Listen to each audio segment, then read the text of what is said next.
چین Tajikistan اور افغان تجارتی جو راہداری ہے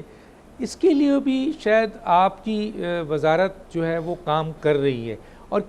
کتنا آپ سمجھتے ہیں کہ یہ جو آپ کی یہاں پر کنٹریبیوشن ہے یا آپ کا یہاں پہ توجہ ہے وہ پاکستان کی تجارت کے لیے اہم ہے؟ سر تھوڑا مختصر ہم چلیں گے کیونکہ کئی ایشوز کو ہم نے کور کرنا ہے آگے۔ پاکستان کے لیے دیکھیں، کسی بھی ملک کے لیے ڈاکٹر صاحب اس کی ریجنل کنیکٹیوٹی، اس کے اپنے ریجن کے اندر اپرچونیٹیز کو ایکسپلائٹ کر کے اور اپنے ہی ٹریڈ کے لیے بینیفٹ لانا بہت ضروری ہے۔ چین کے ساتھ ہمارا ایف ٹی اے ایگزسٹ کرتا ہے،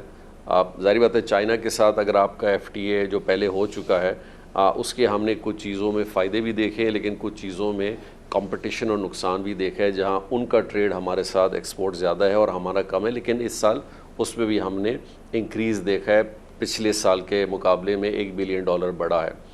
ساتھ ساتھ آپ نے جو ہمیں سینٹرل ایشین کنٹریز تک ایکسیس ہے، اس کی ہمارے تک پہنچ ہے، وہ ایک بہت بڑا اپرچونٹی بھی ہے، جس میں حالیہ میں ہم نے بڑے عرصے بعد پریفرنشل ٹریڈ ایگریمنٹ اپنا جو ہے آذربائیجان کے ساتھ 2 سال کے بعد ابھی سائن کیا ہے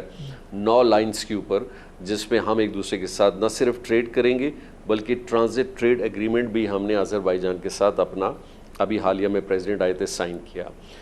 دو ارب کا آپ کا ٹارگٹ ہے سر، 2 ارب کا 100 ملین سے 2 ارب ہو گیا شاید آذربائیجان کے ساتھ۔ دیکھیں آذربائیجان کے ساتھ یہ ہے کہ ان کی گورنمنٹ نے ایک انٹرسٹ شو کیا ہے کہ وہ پاکستان کے اندر $2 ارب کی سرمایہ کاری کریں گے۔